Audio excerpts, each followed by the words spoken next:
Hi, today we're going to teach you on how to delete job alerts on LinkedIn. We can simply delete it entirely or we can change its settings.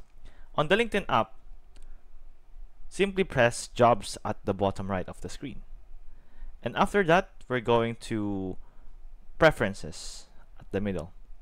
And as you can see here, this is all your job preferences that is linked in with your account. So from here, we're going to, let's say we're going to simply press the pencil icon on the salesperson or in the, let's say, graph marketing specialist over here. And from here, you can see many of the options.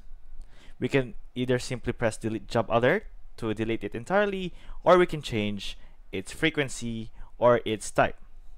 So for this example, we're going to delete the job alert or delete the job preferences as a whole. Delete. And that's it. That's how you delete job alerts on LinkedIn. I hope this video helped. Thank you for watching.